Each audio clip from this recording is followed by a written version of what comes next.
As you start your math class, it's important to know the rules for integers, and so this video will just cover adding integers, and we'll send out some more later. So just take a look at it, make sure you're okay with adding integers.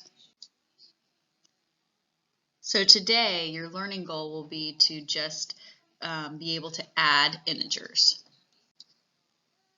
So before we begin, we want to look at a scale or a progress of learning and where do we want to be on our scale. So if we're looking at this, when we read it, we are all hopefully starting at level 1, or we might be higher. We're going down to level 4, 4 being the best. So our goal would be to at least be to a level 3. Level 1 being I can find numbers on a number line. Number 2 being I can tell if a number is an integer. Level 3, I can add integers using counters, a number line, and the integer rule. And level 4, I can read a word problem, set it up as an expression, and find the answer. So that's what we're going to spend our time doing today, is trying to meet most of these levels. Okay, so we talked about our scale previously, and before we even start adding integers, we actually have to know what an integer is. So what is an integer? That's what we want to ask ourselves. So I would write this in your notes. An integer is a number.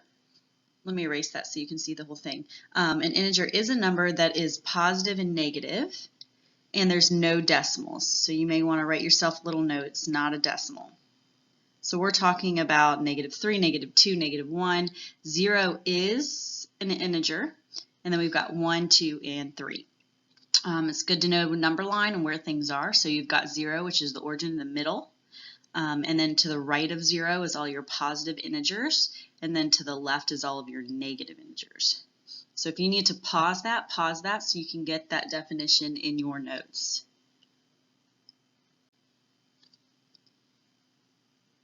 Okay, so our goal for this video is just to learn how to add integers. We aren't worried about subtracting integers, multiplying or dividing. That will be a different video. So we're just adding. So if we look at this and we see all these counters, if the red colored counters, or the circles, represent negative numbers, so if we know that the red is negative, we know that the yellow is positive, how could we write this in a math statement to represent that? So let's think through this. So we know that the red is negative, so I could put a negative sign. And we have 1, 2, 3, 4, 5, and 6. And we want to write a statement. In other words, we want to just put in no words and just use statements. We're going to do plus because we're going to try to see how many we could add all of these up, what it would give us. And then if we look at the yellow, we have 1, 2, and 3. So we have -6 plus 3. So when we're looking at this, that's our statement, but we want to look at it and we want to say, what could we do to solve this? Now, when we're looking at counters like this, we can actually take a yellow and a red and they actually cancel each other out. One positive and one negative will cancel each other out. So let me rewrite this for us. So we had -6 plus 3. And then let's think about canceling things out. So if this is a red, we know that it will cancel with one of the yellows. If this is a red, we know it'll cancel with one of the yellows. If this is a red, we know it will cancel with one of the yellows. So if all of those cancel, what are we actually left with? Well, if we look, we're left with these 3 over here.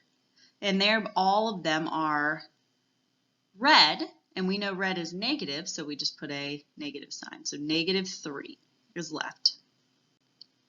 What about this example? Same type of thing. Yellow is positive, red is black. So let's cancel what we can cancel. Looking at it, this red would cancel with one of the yellows. This red would cancel with one of the yellows. And this red would cancel with one of the yellows. Now if we look at that, we're left with 1, 2, and 3. We're left with 3, but they're yellow, and we know yellow is positive. So we have +3, or 3 left that are yellow. Let's look at this example. So if the red colored counters represent negative and the yellow is positive, what do we have? Well, yellow cancels with red, yellow cancels with red, yellow cancels with red, and we're left with these 3. These 3 happen to be red. We know red is negative, so we just put a negative. Okay, so let's think about this. We could do this one too. before we think about it. Red cancels with yellow, red cancels with yellow, red cancels with yellow. Uh-oh, there's nothing left. So if nothing's left, we know our answer is 0. There's nothing left. That's the number that represents nothing left. All right, so what observation do you make when there are more yellow counters? So if you think about what we were just doing, if there's more yellow counters, what did we see? Exactly, we saw that if there's more yellow counters, which I'm circling in red, means that the answer was positive. And what observation do you make when there are more red counters? Well, if we saw more red counters, we actually saw that the answer was negative. And if they're both the same, both yellow, both red, same number, we saw that the answer is actually 0. It cancels each other out. So that's going to tell us something as a good introduction into how do we add numbers that are negative and positive.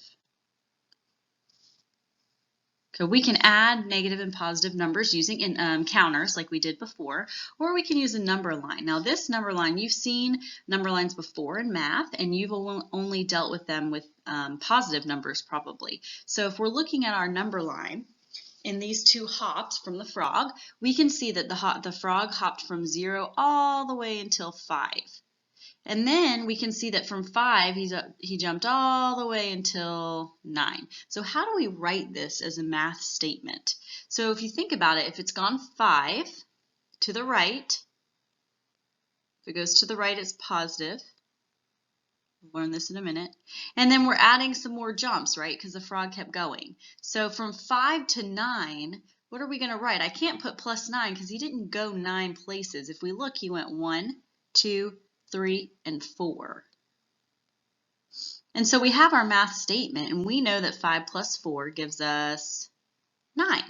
Now, what else do we know? We know that when we do this, we can see that 9 is our answer. That's where the frog is. So we can always use number lines to help us with adding and subtracting numbers. You've seen it with positive.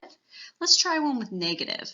So let's make one up. Let's say I had negative 3 plus 8.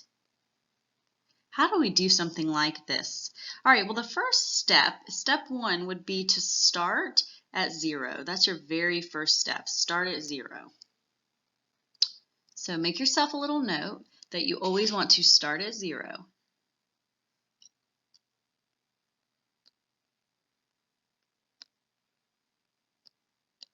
That's called the origin. We'll see later.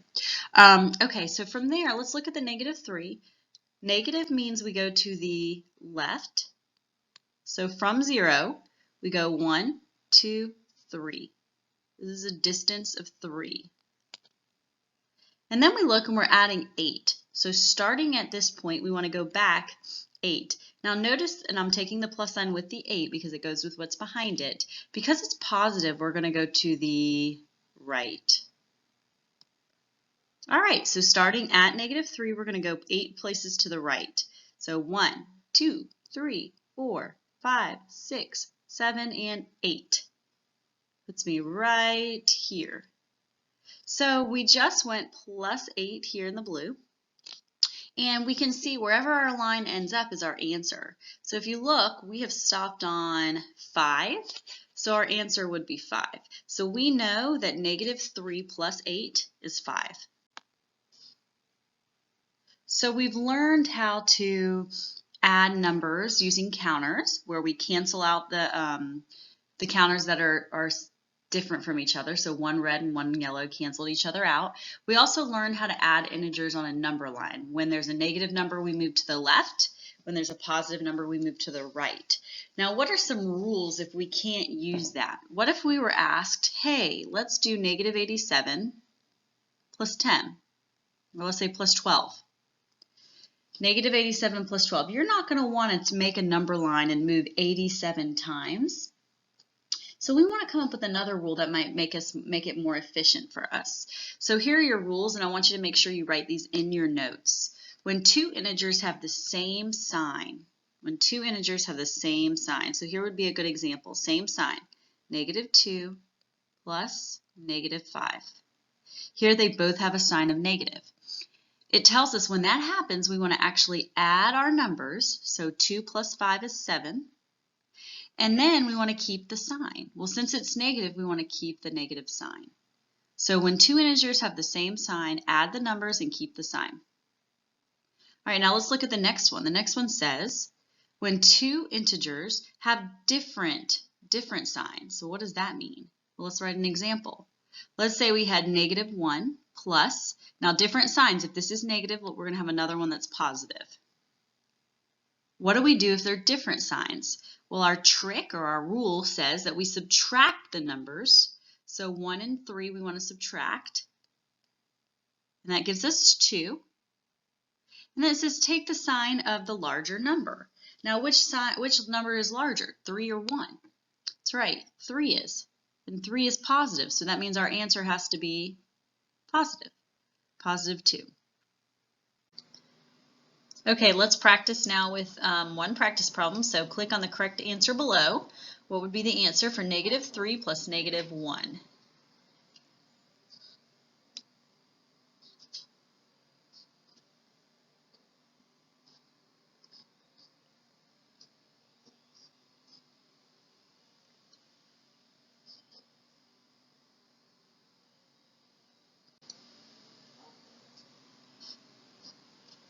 No, I'm sorry. Check again. Remember that you want to check to see if both signs are the same. If they are, you want to add the numbers and you want to keep the sign.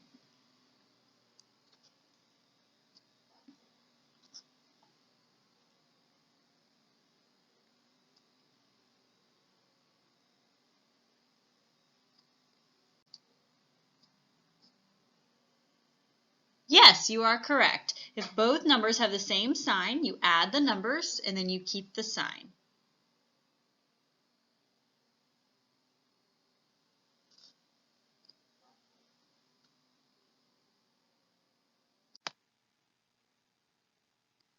All right, here's another one I want you to practice. So now's a great time to pause the screen, write these problems down in your notes so you have some for examples later, and then try working through these using the rules. I hope you took enough time to work through these problems. Answers in red are your answers. So just check your answers, make sure you got them right. Okay, let's look at a problem where we have to read it and then write an expression and then solve it. So these are the problems we all love. So I'm going to start by while we're reading it, underlining the things that we need. So it says Marilyn went to the bank to deposit money into her account. This word is going to be important, so we're going to need to know what that means. Her account had $100 in it. Okay, that's important. She deposited 15, that word's important, at 9 a.m. She went back to the bank and withdrew. So withdrew, I'm going to put in a different color because that means something different. $45. She still has to withdraw, so there's a clue word, $35 tomorrow for a birthday present. Will she have enough money in her account to do this? So we need to write this expression out first. So let me get a color. We need to know what two words are. Deposit means you're putting money in the bank, so it would be like a plus sign. Withdraw means that you're taking money out. So oftentimes we see that as a subtraction. I'm going to make it a plus negative. So that's the same thing as a subtraction. All right, so this says write an expression only using addition, and that's why it'll be important to know the plus negative. So let's do this. So she starts with 100. She is depositing money into her account, so she's depositing 15, so we're adding 15. She went back to the bank and withdrew, so that's subtraction. So I'm going to remember anytime I see a subtraction, I'm going to put a plus negative 45. As our problem says we needed to use only addition. She has to still withdraw 35, so I'm going to do plus. And if she's withdrawing, negative 35. Okay, and that's our addition expression. So now we want to take that and we want to actually solve that. All right, so from here, there's a couple of things we can do actually. We can put together all of those numbers that have the same sign. So looking at my expression, I can see that 115 are both positive numbers. So I can actually add them. That gives me 115. And I can look at the other ones, and they're both negative. So remember in our rules, when we have two numbers that have the same sign, we can add those numbers. So if we were to add 45 and 35 on the side over here, we would get 5 plus 5 is 10, carry the 1. 4 plus 1 plus 3 is 8. Now remember, the rule is if they're the same signs, you add the numbers. So that's where we got the 80. And then you take the sign, and both of them are negative. All right, so for this one, if we look at it, we're almost done. You see two numbers, they're both different signs. So when they're both different signs, remember the rule says to subtract the numbers. So 115 minus 80 gives us 35. And then you take the sign of the higher number. So 115 is a bigger number, it's a larger number. So that means that our answer has to be positive. So if you think about the problem and what it's asking, it's saying, will she have enough money to do this? She will. She'll have $35 left in her account after she withdraws all of her money. So there's your answer, $35. Make sure you keep your sign.